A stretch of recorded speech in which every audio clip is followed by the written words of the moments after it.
കേരളത്തിൽ നിന്നെത്തിയ നേതാക്കൾ കേരള ഹൗസിൽ തമ്പടിക്കുമ്പോൾ കേന്ദ്രത്തിൽ തന്നെയുള്ള ഹൈക്കമാൻഡിന്റെ ഭാഗമായിട്ടുള്ള KC വേണുഗോപാൽ അദ്ദേഹത്തിന്റെ ലോധി എസ്റ്റേറ്റിലുള്ള 51 നമ്പർ വസതിയിലാണ് ഇപ്പോൾ ഉള്ളത്. ആ വസതിക്ക് മുന്നിലാണ് നമ്മൾ നിൽക്കുന്നത്. കഴിഞ്ഞ 2 ദിവസമായി അദ്ദേഹം ഈ വസതിയിൽ തന്നെ ഉണ്ട്. ഇവിടെ നിന്നും പുറത്തേക്ക് ഇറങ്ങിയിട്ടില്ല.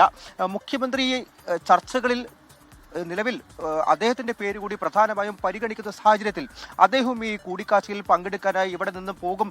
അത് വിളിപ്പിക്കുന്ന സമയത്തായിരിക്കുമെന്നതാണ് നമുക്ക് മനസ്സിലാക്കാനായിട്ട് സാധിക്കുന്നത്. അങ്ങനെയാണെങ്കിൽ അദ്ദേഹവും ഹൈക്കമാൻഡുമായി, പ്രത്യേകിച്ചും കോൺഗ്രസ് അധ്യക്ഷനുമായിട്ടും അതുപോലെ രാഹുൽ ഗാന്ധിയുമായിട്ടും ചർച്ച നടത്താൻ വേണ്ടി പോകുമെന്നുള്ള കാര്യം കൂടി അറിയാൻ സാധിക്കുന്നുണ്ട്. ഇതിൽ KC വേണുഗോപാലിന്റെ ഒരു ആത്മവിശ്വാസം എന്ന് പറയുന്നത് അദ്ദേഹത്തിനൊപ്പമാണ്. ഏറ്റവും കൂടുതൽ നമ്പറുകൾ ഈ ആരാകണം മുഖ്യമന്ത്രി എന്നുള്ള കാര്യം പരിഗണിക്കുന്ന സമയത്ത് ഏറ്റവും അധികം പ്രാധാന്യം നൽകുന്ന MLA മാരുടെ പിന്തുണ അത് ഏറ്റവും അധികം ഉള്ളത് KC വേണുഗോപാലിനാണ് എന്നുള്ള ആത്മവിശ്വാസമാണ് അദ്ദേഹത്തിനും അദ്ദേഹത്തിന്റെ ക്യാമ്പിലും ഉള്ളത്. നേരത്തെ നമ്മൾ കഴിഞ്ഞ കുറച്ച് ദിവസമായി അദ്ദേഹത്തിന്റെ പ്രതികരണത്തിലുള്ള ശ്രമം നടത്തുകയാണ്. പക്ഷേ 2 ദിവസം മുൻപാണ് അദ്ദേഹം അവസാനമായി മാധ്യമങ്ങളോട് പ്രതികരിച്ചത്. അപ്പോൾ പറഞ്ഞത് നിരീക്ഷകർ കേരളത്തിൽ പോയി വരട്ടെ, എല്ലാം ശരിയാകും എന്നുള്ളൊരു പ്രതികരണമായിരുന്നു. പക്ഷേ പെട്ടെന്നായിരുന്നു കാര്യങ്ങൾ വലിയ തോതിൽ തകിടം മറിഞ്ഞത്. അതായത് KC വേണുഗോപാലിന്റെ പേര് ഏറ്റവും മുന്നിലേക്ക് വരുന്നു. അത് വലിയ തോതിൽ മറ്റ് നേതാക്കളിലൊരു അസ്വസ്ഥതയുണ്ടാക്കുന്നു, അതൃപ്തി ഉണ്ടാക്കുന്നു. എന്തായാലും ഇപ്പോൾ KC വേണുഗോപാലിന്റെ വീടിന് മുന്നിലും നമുക്ക് കേരളത്തിലും അതുപോലെ മറ്റിടങ്ങളിലുമെല്ലാം കണ്ടുപോലുള്ള ഫ്ലെക്സുകൾ കാണാൻ സാധിക്കും. ഇത് പക്ഷേ ഡൽഹി ഘടകങ്ങൾ വെച്ചിട്ടുള്ള ഫ്ലെക്സാണ്. ഒന്ന് വലിയൊരു ഫ്ലെക്സ് തന്നെയാണ്. രാഹുൽ ഗാന്ധിക്കൊപ്പം തന്നെ